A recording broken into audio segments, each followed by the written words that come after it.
안녕하세요. 코치이자 대화 안내자로 활동하고 있는 오롯한 마음의 박진원입니다. 저희 오늘은 4장 느낌을 알아차리고 표현하기 라는 챕터에 대해서 함께 이야기를 나눠볼 텐데요. 저희 3장에서는 비폭력 대화의 첫 번째 요소인 관찰에 대해서 함께 나누었습니다. 오늘 저희가 나눌 느낌을 알아차리고 표현하기는요. 비폭력 대화의 네 가지 대화 모델 중 두 번째 요소에 해당한다고 보시면 되는데요. 이 책에서는 제4장을 크게 3개의 챕터로 나누었습니다. 첫 번째로는 느낌을 표현하지 않을 때의 무거운 대가, 그리고 두 번째 챕터는 느낌과 느낌이 아닌 것, 그리고 세 번째로는 느낌을 표현하는 어휘 늘리기로 나누어서 이야기하고 있는데요. 저희는 먼저 느낌을 표현하지 않을 때의 무거운 대가 먼저 살펴보도록 하겠습니다. 제가 코칭을 하면서 참 많이 느낀 건데요. 우리가 어떤 말과 행동을 할 때 마음에서 우러나와서 하기보다는 타인의 눈에 의해서 하는 경우가 정말 많은 것 같아요. 나의 어떤 마음의 소리를 듣기보다는 사실은 오랫동안 타인의 기준에 맞춰서 힘들게 살다 보니 마음이 아파지는 경우도 많은 것 같습니다. 책에서는 비슷한 표현이 있는데요. 페이지 79페이지를 보시면 79페이지 네 번째 줄에 가치 있다고 여겨지는 것은 지위나 권위 있는 사람들에 의해 규정된 올바른 사고방식이었다. 우리는 자신의 내적인 동기에 따라 행동하기보다 다른 사람의 기준에 따르도록 훈련되고 있다. 그리고 우리는 어떻게 하면 남들이 옳다고 생각하는 말과 행동을 할 수 있나를 생각하면서 머릿속에서 살아간다고 이야기하고 있습니다. 그러다 보니 사실 저희는 느낌을 말해야 하는 순간에도 내 감정을 나눠야 되는 그 순간에도 내 마음의 어떤 느낌과 감정을 얘기하기보다는 생각을 말하는 일에 굉장히 익숙한 것 같습니다. 페이지 80쪽에서는 비슷한 사례가 나오는데요. 두 번째 단락을 살펴보겠습니다. 워크숍에 참석한 한 대학생이 같은 방을 쓰는 친구가 밤에 음악을 너무 크게 틀어놓기 때문에 잠을 못 잔다고 말했다. 그럴 때 어떤 느낌이 드는지를 표현해 보라고 하자 그 학생은 밤에 음악을 크게 트는 건 옳지 않다고 느껴요 라고 대답했다. 나는 그에게 뭐뭐 하다고 느끼는 말과 뭐뭐 하다라는 말과 느끼다라는 말을 함께 사용하면 느낌이 아닌 자신의 의견을 표현하는 것이라고 지적해 주었다. 그에게 느낌을 다시 표현해 보라고 하자 사람들이 그런 행동을 한다는 것은 성격 장애가 있기 때문이라고 느낍니다라고 대답했다. 나는 이 표현 역시 느낌이 아니라 의견이라고 설명해 주었다. 그러자 그 학생은 잠시 생각에 잠기더니 다소 화난 목소리로 대답했다. 그렇다면 나는 아무 느낌도 없어요. 이 학생은 분명히 강한 감정을 느끼고 있었다. 그러나 불행하게도 그는 자신의 느낌을 표현하는 방법은커녕 그 느낌이 무엇인지조차 알아차리지 못했다. 페이지 81페이지에서는 비슷한 케이스가 있는데요. 중반 부분을 보면 이런 내용이 나옵니다. 보세요. 매일 이렇답니다. 남편은 앉아서 아무 말도 하지 않아요. 정말 벽이랑 사는 것 같아요. 나는 남편과 정서적으로 좀 더 친밀한 관계를 원하기 때문에 외로움을 느끼시는 것 같군요. 라고 말했다. 그녀가 내 말에 동의했을 때 나는 벽하고 사는 것처럼 느껴져요와 같은 말로는 그녀의 느낌과 욕구에 남편이 관심을 기울이도록 하기는 어려우리라는 점을 설명해 주었다. 사실 이런 표현은 다른 사람들이 우리의 느낌을 이해하기보다는 오히려 비판으로 들을 가능성을 높인다. 여러분, 왜 벽하고 사는 것처럼 느껴져요와 같은 표현은 상대방으로 하여금 우리의 마음을 이해하게 하기보다는 오히려 비판으로 들을 가능성을 더 높이는 걸까요? 사실은 이런 표현은 우리의 진짜 느낌을 이야기해 준다라기보다는 생각에 가깝거든요. 그리고 그 생각이라는 건 사실은 내가 무언가를 볼 때 어떤 분석하고 해석하고 판단하고 평가한 것에 가까워요.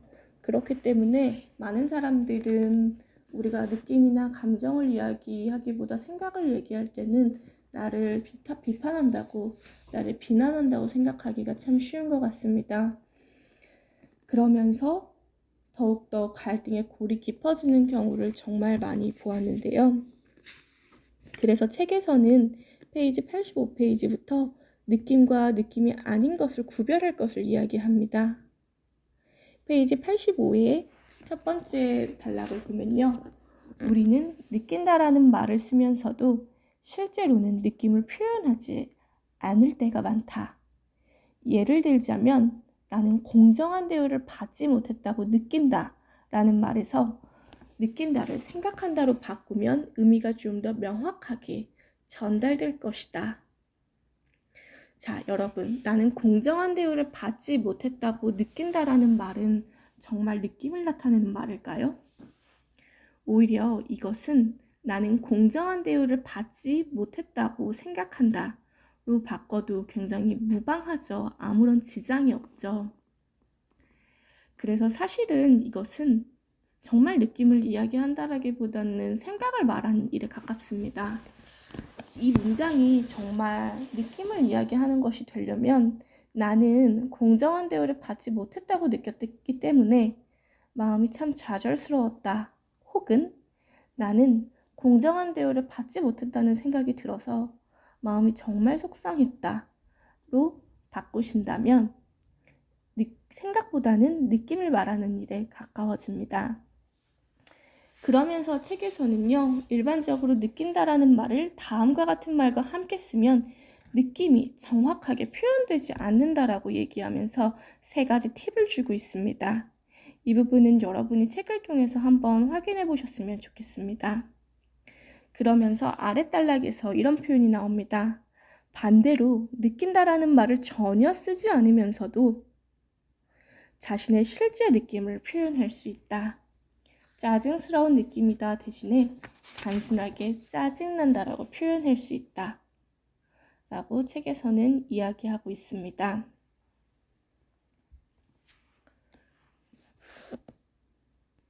그러면서 책에서는 생각과 느낌을 구별하는 연습을 한번 시켜주는데요. 페이지 86페이지를 보시면 나는 기타 연주자로서 부족하다고 느낀다라는 표현이 있습니다. 여러분, 이것은 내 느낌을 명확하게 표현한 문장이라기보다는 내 능력에 대한 평가를 나타내는 문장에 가깝습니다. 그래서 책에서는 나를 부족하다라고 평가하는 이면의 느낌은 실망, 조바심, 좌절, 그 밖에 또 다른 감정일 수 있다고 말하면서 나는 기타 연주자로서 부족하다라고 느낀다라는 말 대신에 나는 기타 연주자로서 나 자신이 실망스럽다. 나는 기타 연주자로서 좌절감을 느낀다라는 실제의 느낌을 나타내는 표현을 언급해주고 있습니다. 그러면서 페이지 86페이지 하단에는요. 우리가 느낌이 아니라 사실은 다른 사람들의 행동에 대한 우리의 생각을 표현하면서 느낌이라고 착각하는 경우에 대해서 이야기해주고 있는데요. 페이지 87페이지로 넘어가 보면요. 3가지 문장이 나옵니다. 여러분 한번 들어보세요. 1번, 나는 가치라는 동료들에게 별로 중요하지 않은 것처럼 느껴져. 2번, 내가 오해받고 있다고 느낀다. 3번, 나는 무시당하고 있다고 느낀다. 이 모두는요, 느낌이 아니라 생각에 가깝습니다. 책에서 나온 표현을 제가 한번 정리해서 알려드리겠습니다. 1번, 나는 같이 일하는 동료들에게 별로 중요하지 않은 것처럼 느껴져. 책에서는 이것에 대해 뭐라고 얘기하고 있냐면요. 여기서 중요하지 않다는 느낌이 아니라 다른 사람이 나를 그렇게 평가하리라는 나의 생각이다. 이때의 실제 느낌은 슬프다 아니면 실망스럽다일 것이다. 2번, 내가 오해를 받고 있다고 느낀다. 여기서 오해를 받고 있다는 실제 느낌이라기보다는 다른 사람이 나를 어떻게 이해하고 있는지를 평가한 말이다. 이 상황에서 느낌은 걱정스럽다 또는 괴롭다라고 할 수 있을 것이다. 3번, 나는 무시당하고 있다고 느낀다. 이 또한 자신의 느낌을 명확하게 나타내는 문장이라기보다 다른 사람의 행동에 대한 나의 해석에 더 가깝다. 만약 혼자만의 시간을 갖고 싶었다면 그때의 느낌은 안도감이었을 것이다. 그러나 다른 사람들과 함께하는 것이 욕구였다면 그때는 마음 아프게 느꼈을 것이다 라고 하면서 느낌에 대해서 이야기하고 있습니다. 그러면서 책에서는요, 결국 느낌을 표현하는 어휘를 늘려볼 것을 좀 얘기하고 있습니다. 왜냐하면 사실 우리는 느낌을 얘기해보세요 라고 하면 느낌을 나타내는 말이 무엇인지 잘 모르기 때문에 말을 못하는 것도 있거든요. 내가 내 감정을 잘 모르는 이유 중에 하나가 이 감정을 뭐라고 표현해야 할지 몰라서일 때도 있거든요. 그래서 느낌을 표현하는 어휘를 조금 더 늘리게 된다면 우리가 내 감정을 조금 더 정확하게 표현할 수 있어집니다. 다시 책으로 돌아가 보겠습니다. 페이지 88페이지를 보면요. 느낌을 표현할 때에는 뜻이 모호한 말이나 추상적인 말보다 구체적인 느낌을 나타내는 낱말을 사용하는 것이 도움이 된다. 예를 들자면 그거 좋을 것 같은 느낌인데 라고 할 때 좋다는 설레다, 기쁘다, 마음이 놓인다 등 여러 가지 다른 느낌을 의미할 수 있다. 좋다, 나쁘다와 같은 단어로는 듣는 사람에게 우리가 실제로 어떤 느낌을 가지고 있는지 알리기 어렵다 라고 이야기하고 있습니다. 그래서 좋다 대신에는 설레다, 기쁘다, 마음이 놓인다와 같은 어떤 느낌을 표현하는 어휘를 한번 사용해 볼 것을 얘기하고 있는데요. 책 페이지 88페이지부터 91페이지까지는 욕구가 충족되었을 때 느낌을 나타내는 말과 욕구가 충족되지 않았을 때 느낌을 나타내는 말로 다양한 느낌을 나타내는 어휘를 소개하고 있습니다. 만약 이 라디오를 듣고 계신 분들 중에 내가 이 느낌을 뭐라고 표현해야 될지 모르겠어. 지금 내 마음속에 어떤 감정이 느껴지기는 하는데 이걸 무슨 감정이라고 얘기해야 될지 잘 와닿지가 않아, 모르겠어, 막막해 라는 감정이 드신다면 이 페이지들을 한 번씩 평소에도 내 감정들을 살펴볼 때마다 이 페이지를 한 번씩 좀 보신다면 자연스럽게 느낌을 표현하는 어휘가 늘어나서 조금 더 내 마음을 말하는 일에 가까워진다는 생각이 듭니다.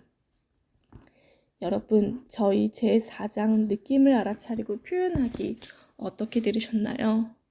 여러분은 평소에 내 느낌을 잘 알아차리고 잘 표현하고 계신가요?